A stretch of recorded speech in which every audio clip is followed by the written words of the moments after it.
People want to be secure. And the question is, how do we pursue security? And what is it to be secure? One of the things that I have noticed in major cities, and even minor to medium-sized cities, is in certain states, there are people who are starting to be out begging on street corners. And this is something that we really haven't seen in the United States since the Great Depression. And with the coming of World War II that got the American economy going, and obviously there were many men who ended up losing their lives fighting that war, and with the economic engine that happened in the United States in the late 40s into the 1950s and into modern times, there was always a belief that more or less people could end up working, or if people weren't able to work, there was a social security net that was started in the 1960s that would provide people with an ability to be able to support themselves, to have shelter, a roof over their head, and to have some food. And it is interesting to me because there are pictures of major cities like San Francisco and Los Angeles where people are living on the streets.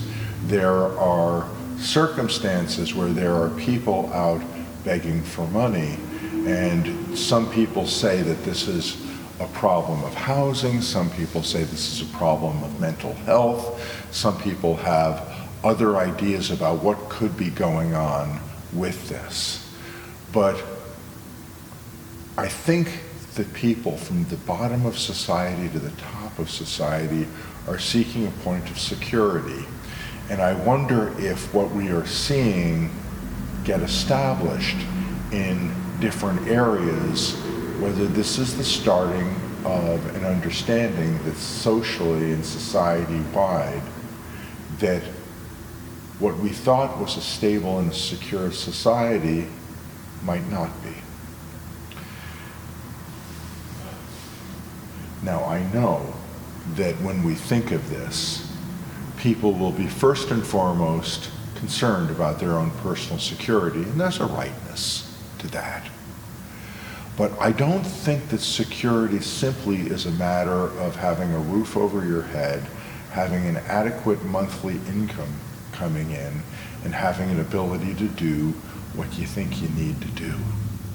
I think that security is a much bigger deal. And I think that for us to truly be secure, we need to end up trusting in God. And God has promised that He is going to be the one who is our provision. God has promised that He is the one who is going to provide what people need. And what God invites people to do is He invites people to seek after Him. He invites people, come look for me, seek me. If you seek me, you will find me. And if you find me, I will reveal myself to you.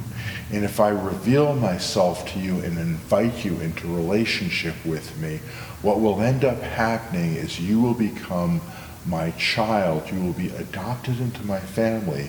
And as you are adopted into my family, what's going to end up happening is I am going to be committed to providing for you.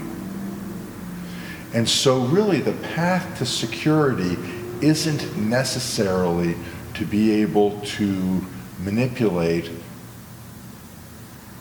power, manipulate economics, manipulate talent, manipulate the job market, manipulate the other levers of economics and social function in our society. But Scripture suggests that security comes through discovering the God who has promised that He will provide and take care of those who belong to Him. So whether you have an excellent bank account, whether you have a retirement plan that is going to be able to support you during the years of your growing and developing and all the good things that need to happen for you, whether you are a person who relies on the kindness of other people or a person who believes in your own might and your own strength. The truth is, I believe, that security comes first and foremost from getting things spiritually in order. And if you don't know what it means to get things spiritually in order, it comes to a pursuit of the one who has created you and the one who will save and redeem you and the one who really loves you and cares for you and is doing something amazing in your world and in your life.